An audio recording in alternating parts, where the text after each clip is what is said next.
हरे कृष्णा सभी बच्चों।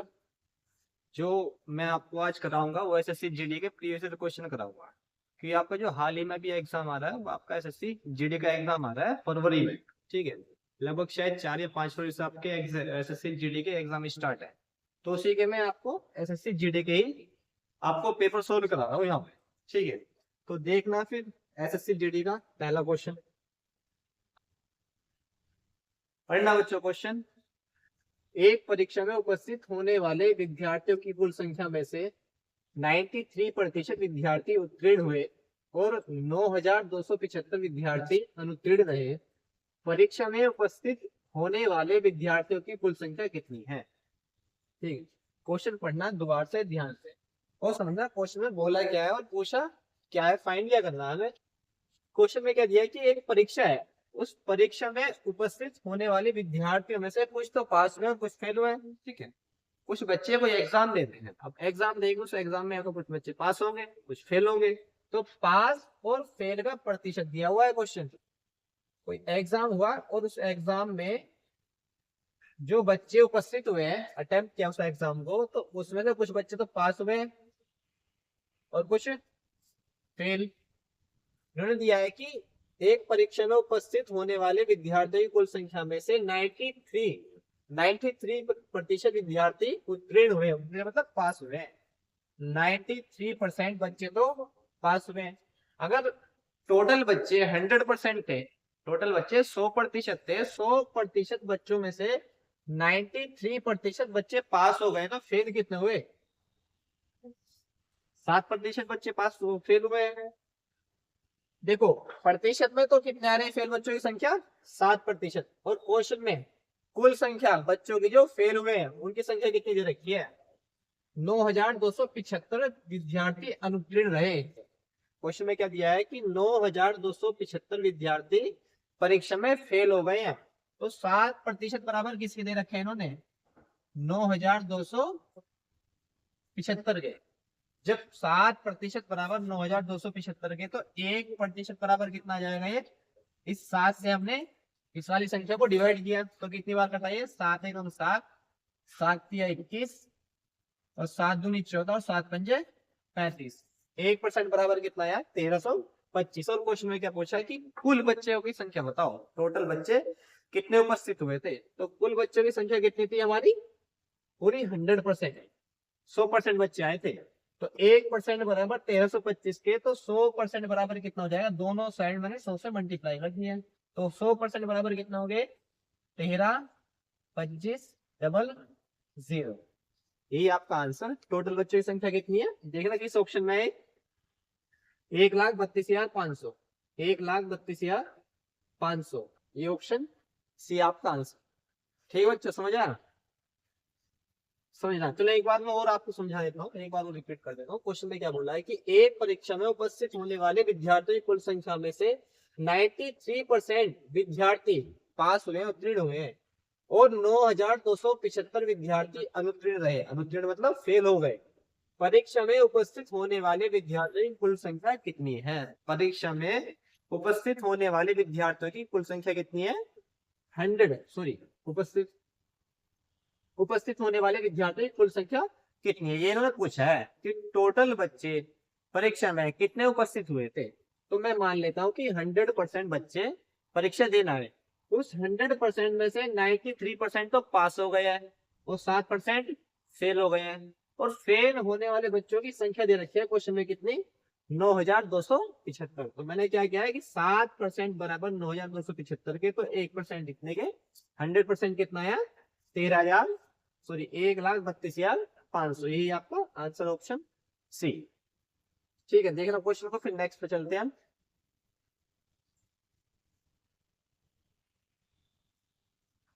देखना सेकंड क्वेश्चन है आपका, बोर्ड मार्क्स का क्वेश्चन दिया हुआ है आपको। ये इस क्वेश्चन में क्या पूछा है कि इसका आंसर बताओ कितना आएगा सोल्व करके।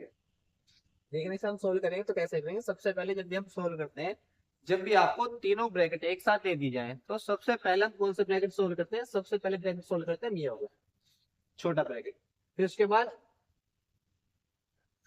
ये बड़ा ब्रैकेट, फिर उसके बाद सबसे बड़ा ब्रैकेट, ये तीनों ब्रैकेट को हम सोल्व करते हैं। सबसे पहले हम क्या सोल्व करेंगे, सबसे पहले हम सोल्व करेंगे इस वाले ब्रैकेट को, फिर उसके बाद क्या सोल्व करेंगे हम इस सेकंड ब्रैकेट को, और लास्ट में हम लास्ट वाले थर्ड ब्रैकेट जो हमारा ये वाला सोल्व करेंगे। ठीक है, तो तीनों को आप एक साथ सोल्व कैसे करेंगे, तीनों को एक साथ लिखना, तो कैसे करेंगे 41 इंटू फिर सेकंड ब्रैकेट है लगाना 36, और का मतलब क्या होता है मल्टीप्लाई इंटू 4, और ये डिवाइड है, इसके 4 के डिवाइड में ना पूरा ब्रैकेट है ये, यहाँ से लेके यहाँ तक। ठीक है, तो 4 डिवाइड में क्या है 96 इंटू 2, फिर इसके डिवाइड में कितना है 24। ठीक है, ये ना मैंने पूरा क्वेश्चन एक ही लाइन में लिख दिया। इन्होंने क्या दिया कि 41 इंटू फिर ब्रैकेट में 36 का मतलब क्या मल्टीप्लाई इंटू 4, और फिर उसमें डिवाइड में इसके 4 के डिवाइड में पूरी संख्या दी हुई है 96 इंटू 2 डिवाइड बाई 24, इसे फिर सोल्व किया तो क्या आएगा आपका 24 चौक 96, 4 से 4 गया, 2 से हमने 36 को डिवाइड किया, कितना आया 18 दूनी 36, और 18 की मल्टीप्लाई हम 41 में करेंगे तो कितना हो जाएगा 18 एकम 18, 18 चौक 72 होने 73, तो आपका कितना आया आंसर 738, 738 ऑप्शन सी। ठीक है, करना बच्चों इस क्वेश्चन को।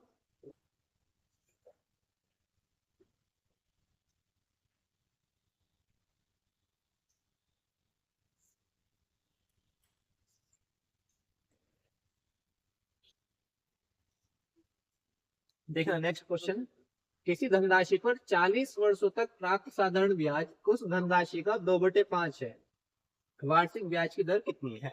क्वेश्चन में क्या पूछा है, क्वेश्चन में पूछा रेट ऑफ इंटरेस्ट बतानी है, रेट ऑफ इंटरेस्ट कितनी है।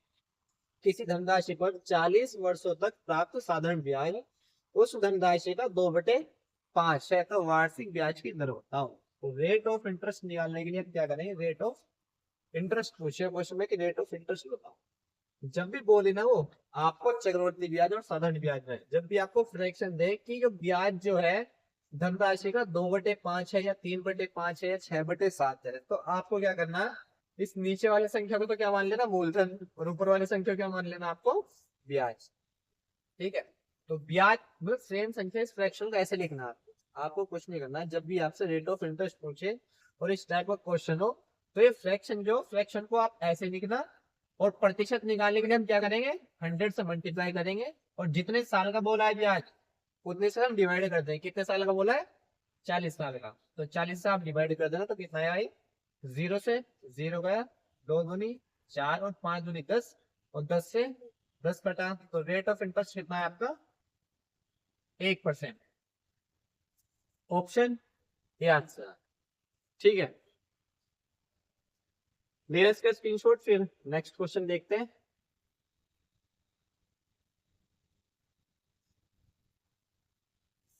देखना अगला क्वेश्चन, आर एक काम को 90 दिनों में पूरा कर सकता है, कुल काम का कितना प्रतिशत काम आर द्वारा 45 दिनों में पूरा किया जा सकता है।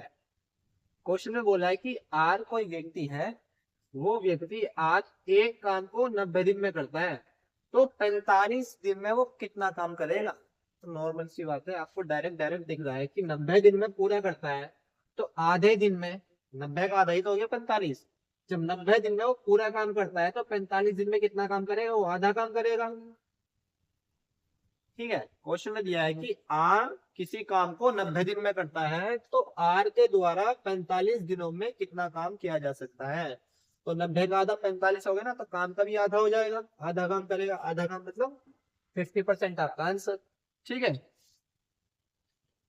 डायरेक्ट दिखा, इसमें तो कुछ करना ही नहीं है ना। क्वेश्चन में क्या बोला है, क्वेश्चन में ये तो बोला था कि आर जो है किसी काम को 90 दिन में करेगा, तो 45 दिन में कितना काम करेगा वो 50% करेगा, आधा काम करेगा।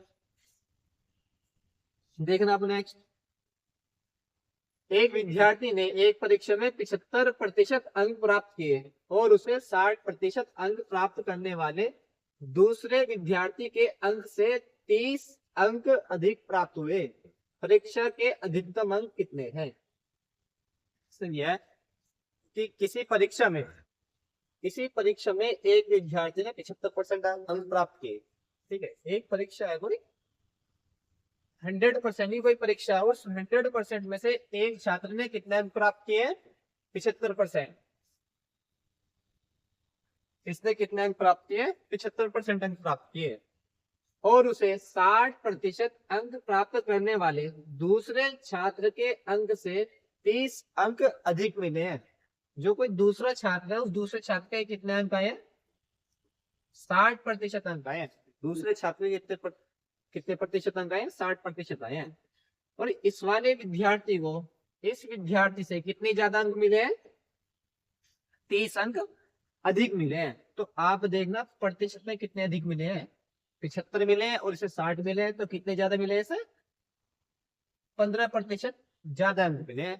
ठीक है, 15% ज्यादा अंक मिले। इसे 75 मिले, इसे 60 मिले हैं, तो कितने प्रतिशत ज्यादा मिले हैं? 15% ज्यादा मिले। और क्वेश्चन में कितने दिए हैं? 30 अंक अधिक मिले हैं। तो 15% बराबर 30 के, तो एक बराबर कितना जाएगा? तो एक बराबर कितना आया? 1% बराबर 2 के। दोनों को मैंने 15 से डिवाइड किया, 15 एकम 15 और 15 दूनी 30। जब 1% बराबर 2 के, इन्होंने पूछा क्या कि परीक्षा के अधिकतम अंक कितने हैं? तो अधिकतम अंक कितने हैं? 100% है। ठीक है, 100%। इस 1% को आपको 100% बनाना, तो क्या करोगे? 100 से मल्टीप्लाई करोगे। अगर 100 से यहाँ करा है तो 100 से यहाँ करो। इसकी मल्टीप्लाई किस में कर देना? 100 में कर देना। 100 इंटू 2, तो कितना हो जाएगा ये? 200। परीक्षा में जो अधिकतम अंक है वो कितने हैं? 200। Option B answer. चलना नेक्स्ट। पंडित चक्रवर्ती ब्याज पर रखी गई एक धनराशि 10 वर्षों में स्वयं की दोगुनी हो जाती है। वह समय ज्ञात कीजिए जिसमें धनराशि स्वयं की 4 गुना हो जाएगी। बोला चक्रवर्ती ब्याज पर रखी गई एक धनराशि 10 वर्षों में अपने आप की स्वयं की कितनी हो जाती है? वो दोगुनी हो जाती है। तो वह समय ज्ञात कीजिए जिसमें धनराशि स्वयं की 4 गुना हो जाएगी। ठीक है, जब भी आपको ऐसा कोई क्वेश्चन मिले चक्रवर्ती ब्याज का कि कोई धनराशि 10 साल में इतनी हो जाती है, 5 साल में दुगनी हो जाती है, 3 गुनी हो जाती है, 4 गुनी हो जाती है। ठीक है, चक्रवर्ती ब्याज में बोला हूं मैंने। अगर चक्रवर्ती ब्याज में आपको इस टाइप का क्वेश्चन मिले कि कोई धनराशि, मैं मान लेता हूं कोई धनराशि 1 है, ये 1 जो है 10 साल में कितनी हो रही है ना? चक्रवर्ती ब्याज पर रखी गई एक धनराशि 10 वर्षों में स्वयं की दोगुनी हो जाती है। तो 1 से दुगनी हो गई कितने साल में? 10 वर्ष में, है ना? यह धनराशि अपने आप की 10 वर्ष में अपने आप की दुगनी हो गई है। तो पूछा है कि यह अपने आप ही 4 गुनी कितने वर्ष में हो जाएगी? तो जब भी चक्रवर्ती ब्याज में आपके पास ऐसा क्वेश्चन आए कि कोई धनराशि अपने आप की 2 गुनी हो रही है, 4 गुनी हो रही है 10 साल में, 20 साल में, 30 साल में, तो आपको क्या करना है? अगर ये धनराशि 10 साल में दुगनी हो रही है ना, तो ये वाली राशि अपने आप की दुगनी अगले 10 साल में होगी। तो यह अपने आप की दुगनी अगले 10 साल में हो जाएगी। तो 1 से तो दुगनी हुई 2, और 2 से दुगनी कितनी हो जाएगी? 4। और क्वेश्चन में क्या बोला है कि यही धनराशि अपने आप की 4 गुना कितने वर्ष में हो जाएगी? तो देखना धनराशि 1 थी, 1 से कितनी हो गई है? 4 हो गई है। और कितने साल में हो गई है? 10 साल तो यहाँ लिए दुगने होने में, और 10 साल यहाँ लिए दुगने होने में, टोटल कितने हो गई है? 20 वर्ष। तो यह धनराशि चक्रवर्ती ब्याज पे 20 वर्ष में 4 गुनी हो जाएगी। तो ऑप्शन आपका ए। ठीक है, ऑप्शन ए।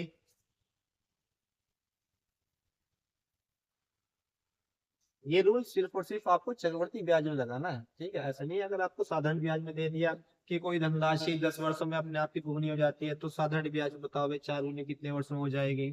तो साधारण ब्याज में आपको ये फॉर्मेट नहीं लगाना है, सिर्फ चक्रवर्ती ब्याज का होता है। मैंने अगर चक्रवर्ती ब्याज में आपके पास ऐसा वही क्वेश्चन आता है कि अपने आप की दुगनी हो रही है, तो तब आपको उसमें यही फॉर्मेशन यूज करनी है। ठीक है, देखना अगला क्वेश्चन। रोहित 2320 रुपए में एक पुराना बल्ला खरीदता है और उसकी मरम्मत में 180 रुपए खर्च करता है। यदि वह इसे 2400 रुपए में बेचता है तो हानि प्रतिशत कितनी है?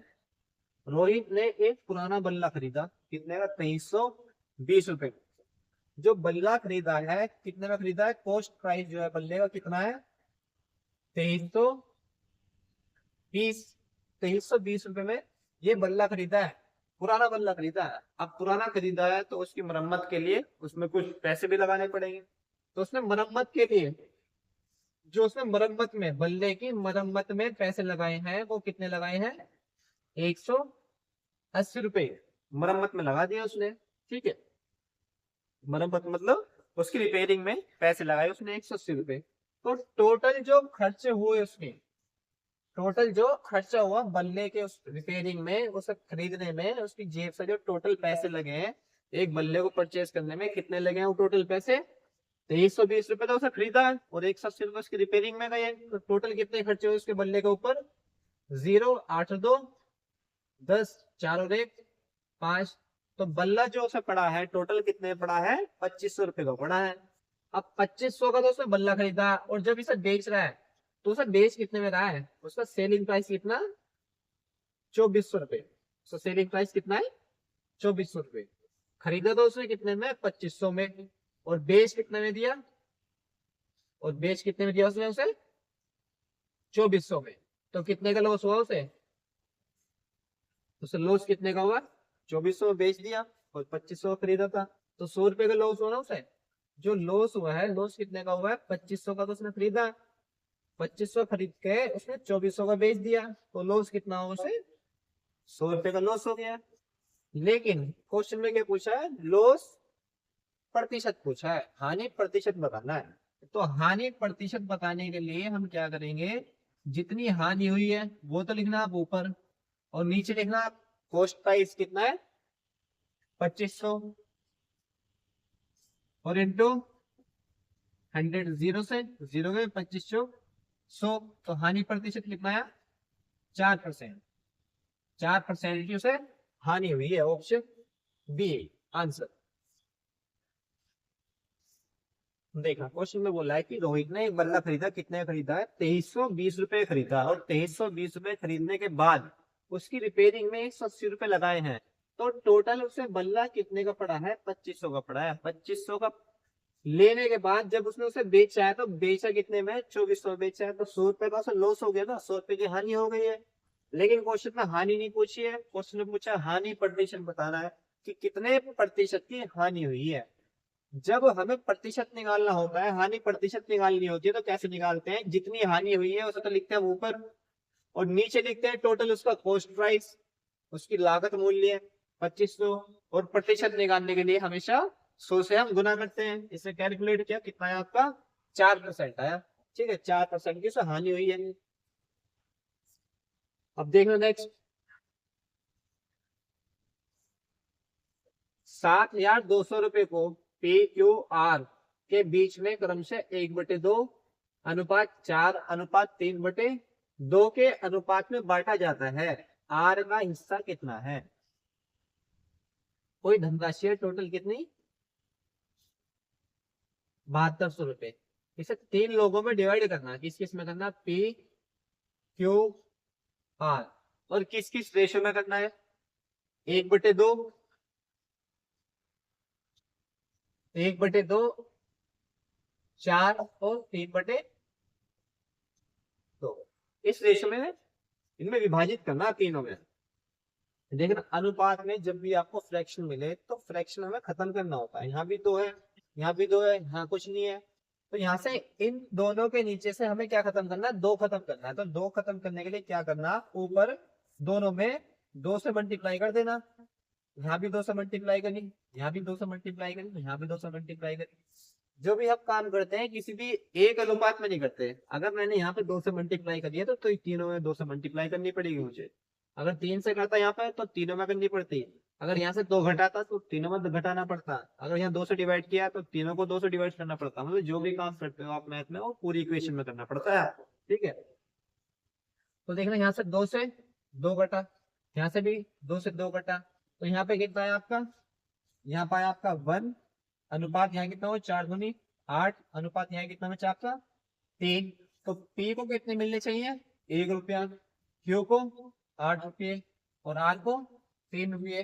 तीनों को मिलाकर टोटल कितने मिलेंगे, इससे 8, इसे 1, 8 होते 1, 9 3 12। तो तीनों को मिलाकर जो टोटल राशि इनमें डिवाइड होगी वो कितनी होगी, 12 रुपए। लेकिन क्वेश्चन में कितनी दी है, 7200 रुपए। तो मैं क्या करूंगा, 12 बराबर 7200 के। और पूछा किसका है, पूछा है कि आर का हिस्सा कितना है, आर का हिस्सा पूछा। आपको क्या फाइंड करना, इस 3 यूनिट की वैल्यू फाइंड करनी है आपको, 3 यूनिट की। और आपके पास कितने यूनिट की वैल्यू है, 12 यूनिट की। 12 बराबर 7200 के एक बराबर कितना हो जाएगा, इस 12 से मैंने 7200 को डिवाइड किया। ये तो हो गया 12 एकम 12, तो ये 12 6 72। एक बराबर कितना है आपका, 600 रुपए।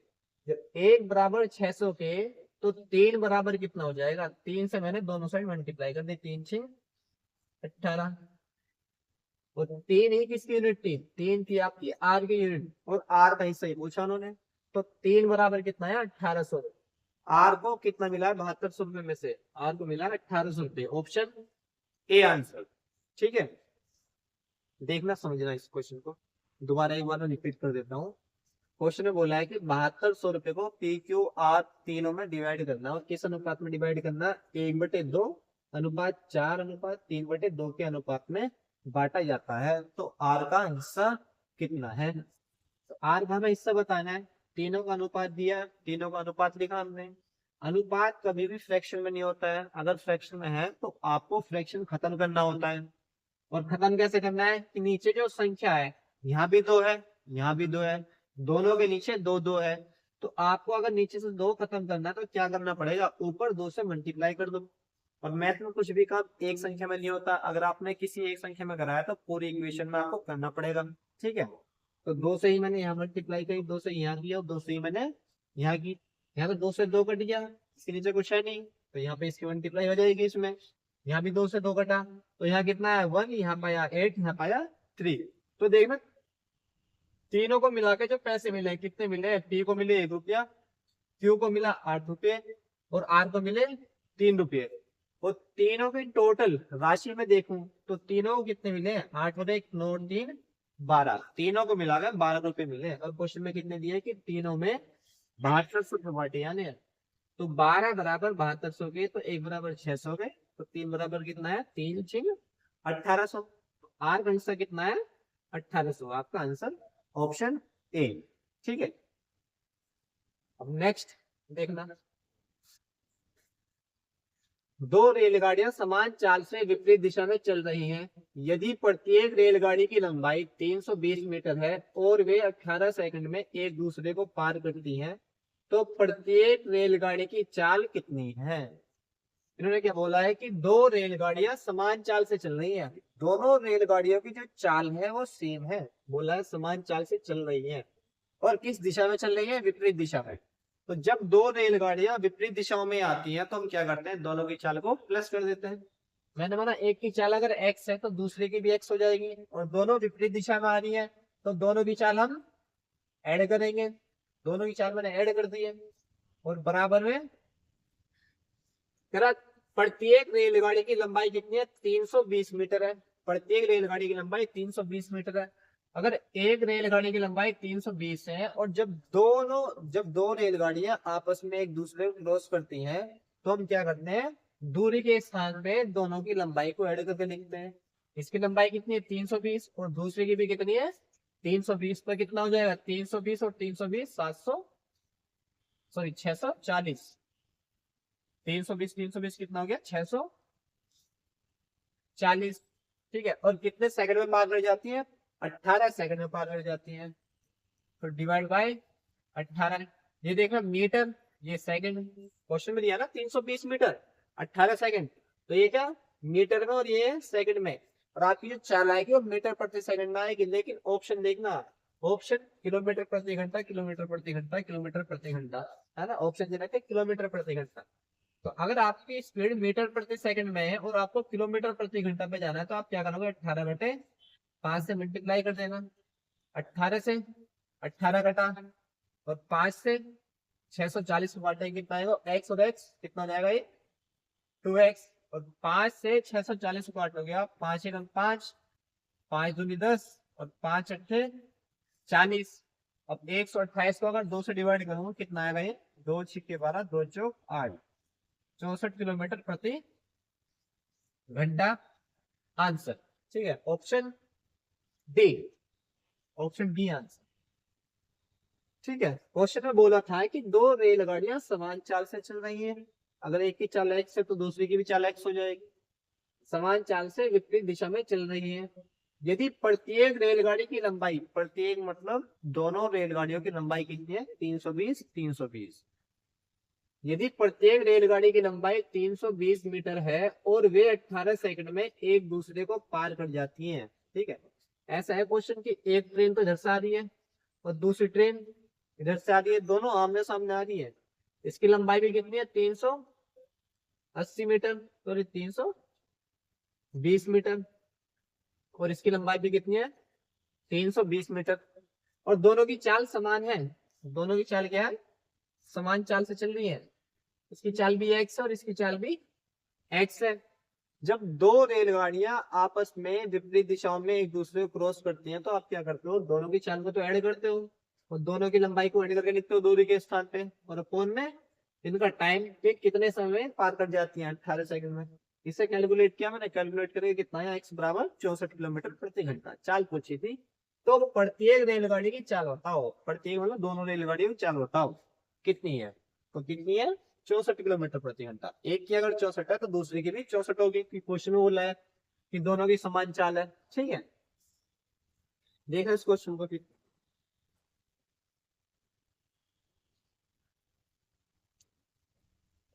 हो गया बच्चों क्वेश्चन, ये 9 क्वेश्चन है आज मैंने जो आपको कराए, कितने क्वेश्चन कराए टोटल, 9 क्वेश्चन कराए हैं। ठीक है, इस सारे क्वेश्चन आपको नेक्स्ट वीडियो में मिलेंगे। ठीक है, आज यहीं तक रखते हैं, आप सभी को हरे कृष्णा, थैंक यू।